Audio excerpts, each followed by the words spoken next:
ಎಲ್ರಿಗೂ ನಮಸ್ಕಾರ. ಯೂಟ್ಯೂಬ್ ಚಾನಲ್ಗೆ ಸ್ವಾಗತ.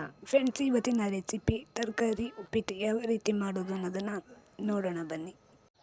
ಒಂದು ಬಾಣಲೆಗೆ 1.5 ಕಪ್ ಆಗೋಷ್ಟು ರವೆನ ಹಾಕ್ಕೊಂಡು ಚೆನ್ನಾಗಿ ಈ ರೀತಿ ಹುರ್ಕೋಬೇಕು. ಹುರ್ಕೊಂಡ ನಂತರ ಒಂದು ಬಾಣಲೆಗೆ ಸ್ವಲ್ಪ ಎಣ್ಣೆ ಹಾಕ್ಕೋಬೇಕು. ಎಣ್ಣೆ ಹಾಕ್ಕೊಂಡು ಸಾಸಿವೆ ಮತ್ತು ಜೀರಿಗೆನೆ ಹಾಕ್ಕೊಂಡು ಫ್ರೈ ಮಾಡ್ಕೊಳ್ಳೋಣ.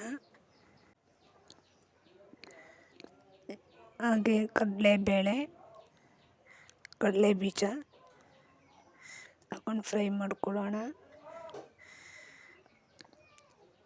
ಹಾಗೆ ಕರಿಬೇವು, ಹಸಿರು ಮೆಣಸಿನ್ಕಾಯಿ ಮತ್ತು ಈರುಳ್ಳಿನೂ ಸಹ ಹಾಕಿ ಫ್ರೈ ಮಾಡ್ಕೊಳ್ಳೋಣ. ಹಾಗೆ ಒಂದು ಹಚ್ಚಿರೋಂಥ ಟೊಮೊಟೊ, ಬೀನ್ಸು ಹಾಗೆ ತುರಿದಿರೋಂಥ ಕ್ಯಾರೆಟು ಸಹ ಸೇರಿಸ್ಕೊಂಡು ಚೆನ್ನಾಗಿ ಫ್ರೈ ಮಾಡಿಸ್ಕೋಬೇಕು. ನೋಡಿ ಫ್ರೆಂಡ್, ಈ ರೀತಿ ಚೆನ್ನಾಗಿ ಎಣ್ಣೆಯಲ್ಲಿ ಫ್ರೈ ಮಾಡ್ಕೋಬೇಕು. ಚೆನ್ನಾಗಿ ಫ್ರೈ ಆದ ನಂತರ ನಾವು ಅಳತೆ ಮಾಡಿಟ್ಕೊಂಡಿರೋ ಅಂಥ ಮೊದಲೇ 1.5 ಕಪ್ ಆಗೋಷ್ಟು ರವೆನ ಅಳತೆ ಮಾಡ್ಕೊಂಡಿದ್ದೀವಿ. ಅದೇ ಕಪ್ಪಲ್ಲಿ ಇದರಲ್ಲಿ 4.5 ಕಪ್ಪಷ್ಟು ನೀರನ್ನು ಸೇರಿಸ್ಕೋಬೇಕು.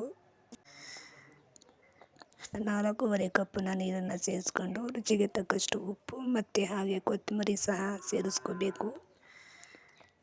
ಚೆನ್ನಾಗಿ ಇದು ಬೆಂದ ಮೇಲೆ ನಾವು ಹುರಿದಿಟ್ಟಿಟ್ಕೊಂಡಿರೋ ಅಂಥ ರವೆನ ಸಹ ಇದಕ್ಕೆ ಸೇರಿಸ್ಕೋಬೇಕು. ನೋಡಿ, ರವೆ ಎಲ್ಲನ ಸೇರಿಸ್ಕೊಂಡು ಈ ರೀತಿ ಚೆನ್ನಾಗಿ ಮಿಕ್ಸ್ ಮಾಡ್ಕೋಬೇಕು. ನೋಡಿ ಫ್ರೆಂಡ್ಸ್, ಎಷ್ಟು ಚೆನ್ನಾಗಿ ಬರ್ತಾ ಇದೆ ಅಲ್ವಾ.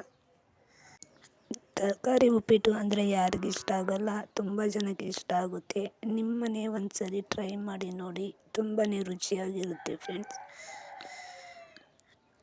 ಯಾರೆಲ್ಲ ನನ್ನ ವಿಡಿಯೋ ನೋಡ್ತಾ ಇದ್ದೀರಾ, ಲೈಕ್ ಮಾಡಿ, ಶೇರ್ ಮಾಡಿ, ಹಾಗೆ ಕಮೆಂಟ್ ಮಾಡಿ ಫ್ರೆಂಡ್ಸ್. ಪ್ಲೀಸ್ ಸಬ್ಸ್ಕ್ರೈಬ್ ಮಾಡ್ಕೊಳ್ಳೋದು ಮಾತ್ರ ಮರಿಬೇಡಿ. ನನ್ನ ವಿಡಿಯೋ ನೋಡಿದವರು ಎಲ್ಲರಿಗೂ ಧನ್ಯವಾದಗಳು. ಬಾಯ್.